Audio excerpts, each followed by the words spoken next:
Today's guest has been inducted to several halls of fame, and he has a passion for helping children, not just training them as players, but also as people ready to be set up for success in the world. It is my honor to introduce to you former professional basketball player and five-time All-Star, Ralph Sampson Jr. Ralph, thank you so Yeah, much for being here. thank you. You gave me the junior label, which is great because I know there was a senior and then there's a junior and a third. So thanks for having me. Yes. Now, we all know so much about your impressive career as a basketball player, but please tell us, what are you up to now?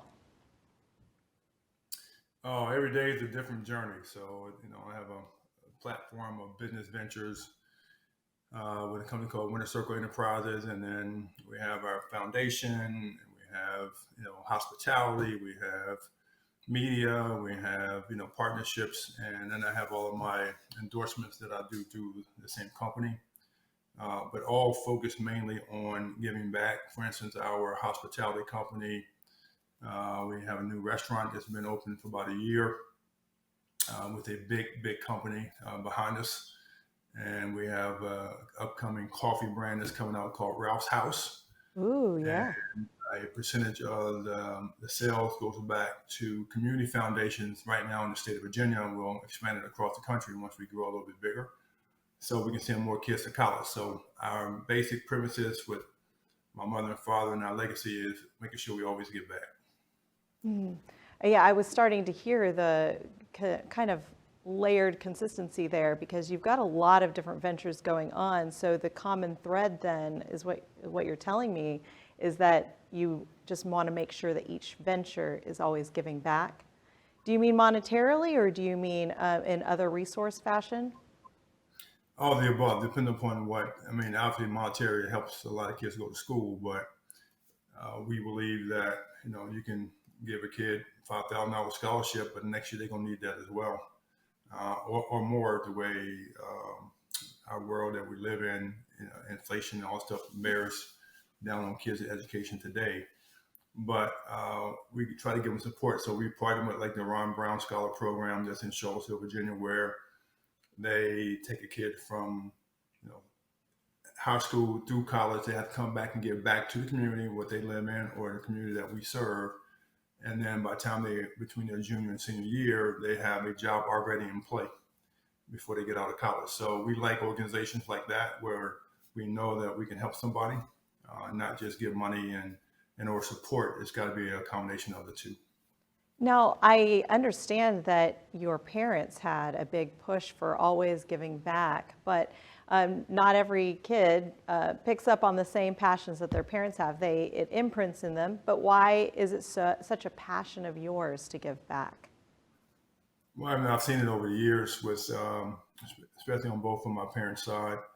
My mother's side, there were 12 siblings, 9 boys and 3 girls. All of the boys were in World War II. My grandfather was in World War One, and we still have the family farm that I'm actually renovating, turn into an HGTV show sometime in the next year or so. But I have to have a give back on it as well. My mother went to Virginia State University, which is a agriculture university, so we kind of partnered with them with a scholarship for her. On my father's side, there were just 2 boys, and my father's story, which he passed away last year, but I still remember all the stories he told us that we always give back. We always enjoy people, and I didn't know how really powerful he was until I came back home and everybody started to say your dad is really great. And then after his passing, we still get people say your dad was one of the best people we ever knew. So I got to keep that legacy going somehow, some way, some shape or form in my hometown or wherever I can go. And that's what I'm built on and based on, and that's how I grew up. What a legacy. Okay, so when you chose to give back, what's interesting to me is that you've taken such an interest in training children, not as just players, but you're really trying to motivate them and teach them discipline that will set them up for either an entrepreneurial life or some kind of success on their trajectory. Where did that come from? Well, I mean, I never knew I was going to be 7'4" growing up, and I didn't know I was going to be a basketball player. I started off playing baseball, which I used to love baseball. And I ironically now work with the San Diego Padres a little bit in the baseball world. So it's just innate work ethic. So when you are a young kid and you have your uncles telling you come work on the farm at 6 o'clock in the morning to bale hay or pick potatoes, whatever it may be, you have to really think about that work ethic. I was too Mm. tall to drive the tractors, but I could pick up the bale of hay and put them on the back of the wagons. And that's my mother and them would say, well, that's your workout. I mean, you're playing basketball, that's your workout. So things like that happen all the time. And it just innate in me from a workout standpoint or work ethic standpoint that I had that ability to be around my uncles and father. I mean, my father worked till he was 80. He passed away at 86. I didn't know how valuable that was until I came back home. He had some prostate and some lung cancer issues. We got that fixed. But as I recall him saying, and or other people saying, you never retire. And so all that around me is based upon my mother, father, family, friends, and the community we grew up in because there was no color barriers. There was no, black, white. There was none of this. We all worked together. I mean, my teammates from high school, um, my other associates in my high school and their profession, football, baseball, basketball, went off to college and played baseball, some professionally, some just worked. And there's a major part of those years, there are guys that run billion-dollar companies. So we had a very unique area to grow up in, and the biggest thing there was all in agriculture. So we are the largest agriculture community in the state of Virginia, bar Wow. none, and we always everybody worked together no matter what. So if you had a tractor that I needed, we would borrow your tractor. We had one you needed, we could fix it, we fixed it. So my having 9 uncles was a blessing in disguise as well because they worked as the death, but we enjoyed it. Wow. So it sounds like, I mean, just living that kind of a lifestyle, it has to train you to have an acute sensitivity to work ethic. I mean, you almost can't help yourself because everyone around you has that great work ethic. So I can understand how when working with kids, you may notice those that need to step up their game when it comes to work ethic. But what made you want to help them in that specific area? What made you want to pay attention to entrepreneurs and give them guidance to make sure that they're set up and know what could potentially be their downfall? I think any successful business or child or any situation, if you have what I call grit, you hear that all the time. You got to have the grit. You got to have the work ethic. What does that mean? Um, you see the likes of LeBron James or Kobe Bryant or years ago Magic Johnson, or when we played, the ones that rose to the top had that grit. I mean, we wake up 6, 7 o'clock in the morning and go work out. There was no, when I played in NBA, there was no workout. There was no weight room. There was nothing there. Nutrition, there was nothing there. There was no financial literacy. There was nothing there that you could bank on. So we had to learn it ourselves. Oh, And being able to do that, I was the first NBA player to bring weight room to the NBA arena. And now they have weight rooms and scientists and nutritionists all over the place. And now they work out before the game, after the game, during the game, lift weights all the time. Before it was throw off your shot. So the evolution of those type of things have extended over the years. But I was doing it in the 80s, and I had a bad game. I go in the gym that night and try to figure it out, or get to the gym early next morning and try to get a little better extra work in because I wanted to play. And my mother, it's funny because when I got to the NBA, we got this huge satellite in her backyard, so she could watch all the games. And we didn't have cell phones and stuff like that either at that point in time. But when I called her the next day, she said, "Well, what's wrong with you? You didn't have a good game last night. Get in the gym, whatever." 'Cause my mom played basketball as well in high school, oh, so I would, did you eat right? Did you sleep right? What happened? So she would grill me a little bit, and she would know I had a bad game, but I know it as well. But I go back in the gym the next day and really hone in on what I need to do. And most people say, "Well, how many points do you have in this game?" Or all points. I know how many turnovers I had in the game and how many mistakes I made, especially if we won or lost. And I would go back and try to work on those every day. But you got to have that grit in life. You got to have that grit. Anything you want to achieve, I don't care what it is. If you want to be the best yard care company out there, you want to have that grit to make sure each yard you do or project you do is got the best you can do. And so people will know that it's your work. And so that's what we try to do when we were younger, and that's the way I grew up. I love that your mom had such a strong influence in the way you see your work ethic, the way you saw your growth as a player. It's really impressive. Were there other conversations, and in particular about business, that you got to have at home? What kind of conversations were you having at home around money and business? Well, my mother was a trade accountant for actually created as it seemed to be for a clothing manufacturer of pants.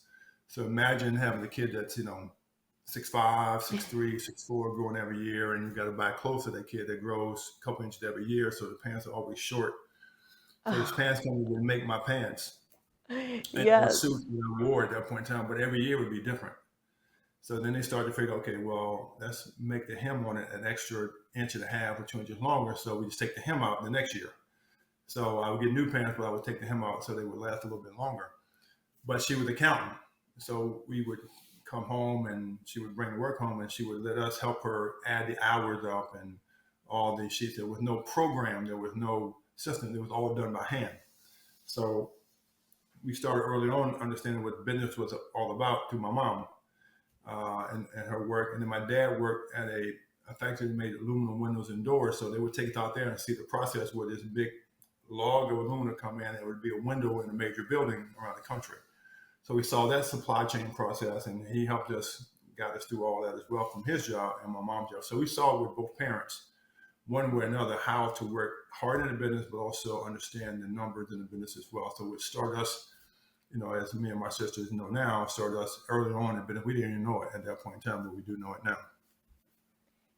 That's impressive. I'm 5'1", so the Yes. idea of having to, buy pants that frequently Yeah, just no is something problem whatsoever. I wouldn't have even considered it as an issue. It wouldn't even cross my mind. When you're working with kids, I keep thinking back to, you've got a program that is in place right now, and you've even trademarked it, MAP. And you really put an emphasis on, and please tell me what that stands for. Motivate, Attitude and plan. attitude, and plan. And you put this in place, and it sounds, like it really stemmed from just the way that you were raised. Can you tell us more about this program? Yeah, over the years after I got out of the NBA and like, okay, how can I give back and what do I do to give back? And so, you set programs and ideas. So I saw with my own children and the school systems and the teachers and all that kind of stuff as well that, you know, and think about any business has a business plan or an idea of what they want to do and have to grow it, make it work. So teachers have a lesson plan. Parents have a plan for the kids to go to school. Businesses have a plan. Everything in life really has a plan. And we don't, as people, sometimes plan our own life. We think about things that we want to do, but we don't really think about the plan. And so I learned that, after my playing days to some extent, looked at everything I was doing because now I'm not playing basketball anymore. And I got to find something to do that I want to do. So everything stemmed from, I was self-motivated. I wasn't someone that had to need a pat on the back to be motivated to do something. And I was hearing in school systems all the time, well, this kid had the bad attitude or that kid had the bad attitude. It's like, okay, which kid had the good attitude? How do you make that work? And then what's your plan? So henceforth, map. Everybody has a map to travel, or you have Google Maps on your phone, whatever it be. But how can we give kids a lesson plan to be successful in the thing called map? So we created a whole notebook. It's like almost like a organizer, but it has your goals for that year. So we started in ninth grade, and then we took it to seniors in high school. So here's your plan. Here's your classes. You want to be a doctor, you want to be a lawyer, whatever. And because of the world that we live in even today, especially in the athletic world, they would give kids, and even myself to some extent when I got to college, all these what they call good classes or grades. You can just get a grade to help your GPA. That really didn't mean anything. But in the end, you look at the met them because you met a teacher, you met a classmate, you bonded with people. This really was all about. But you really didn't learn anything. So you have to take classes and do things that are relative to the world, like financial literacy, to English, to math, whatever you got to take to make sure you can understand what the world's all about. And that's how MAP started. And then I was in high school in Georgia when I lived there. I would do after school programs with my kids. And what was going on is I would take my kids and do the studying, and I would take them to school before their basketball practice, and I'd bring them something to eat, and we go do their map of the day, do their homework in the hallway. And all of a sudden, you see 10 kids, 15 kids, 60 kids, 70 kids in the hallway doing their homework. And the principal came to me and said, we can't do this. I'm like, why? He said, because the school's closed and we have nobody supervised. I'm like, I don't know what those kids are doing over there, but I do know what mine are doing. So, long story short, we did that and then ended up getting a substitute teacher after school program because we got all the latchkey kids that are going home to where? I mean, home to the street, home, no parents home, no whatever it may be. So it started that way. And then it continued in Georgia, actually, as we speak now, and I'll bring it to Harrisonburg, which is where I live, in Charlottesville, where I went to school. But that program exists, and then we got funding through Wells Fargo and all these other people. So we hired a substitute teacher because she already had the qualifications, right, to be in the school after school with all the things that they needed to know. So it's been going on, for a while through a nonprofit that we partnered with to make that thing work. So that's how MAP started. That's what's going on with it today. And we hope, if I have more time, I will get more involved with it these days, but expand it more to other areas. But it's going in our hometown and Atlanta, Georgia as well. That's outstanding. I think it's really interesting that you included attitude. So I want to ask you, why did you focus on, that's something that is an emotional aspect of setting up a plan for yourself, but what tips do you have for kids or, even maybe better yet, parents to help encourage their kids and nurture this idea of including attitude in our plan for success? I mean, it's a little bit different these days, and I think it evolves over the years. Kids today have more devices and screens and all these things they have access to, right?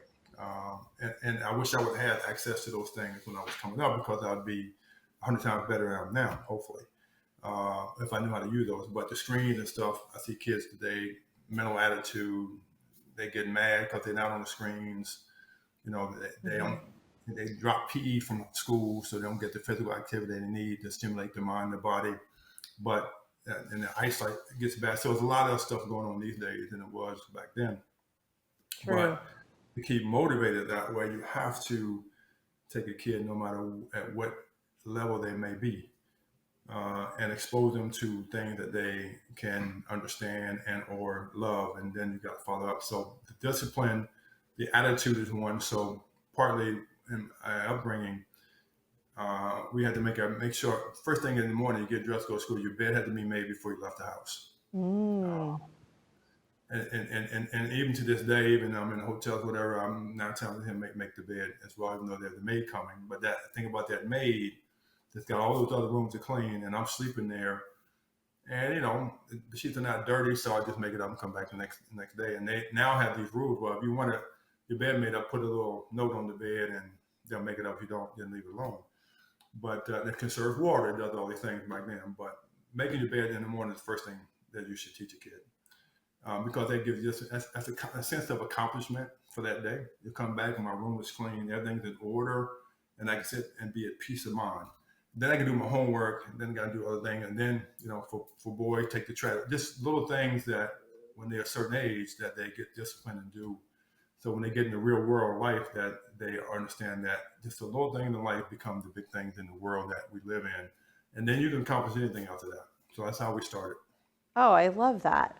I love that the little things lead to the larger things that we're hoping Yes. to achieve. I love that. And the small wins in the morning, like just making your bed, it probably has a profound impact on the way that the kid sees their day. And I'm sure that you do that one small thing and then you build on that concept and add more. I feel like I could talk to you for hours, Ralph, and I feel like we have so much to learn from you. But I thank you so much for your time, your insight, and your perspective today. Oh, you're so welcome. I mean, the last thing I would leave you with is one of my mother's saying is make your 80% better than most people's 100%. Oh, If I wouldn't yes. plan well in the game or whatever, but make sure your 80% was better than that next guy 100% because you're not going to be at 100% every day. but your 80% should be better than most people's 100%. So thanks for having me, and let's do it again for sure. And I'm sure there's 18 million more things to talk about, but I enjoyed your time with you. Yes, thank you so much, and thank you for those last encouraging words about our 100%. Thank you. Thank you.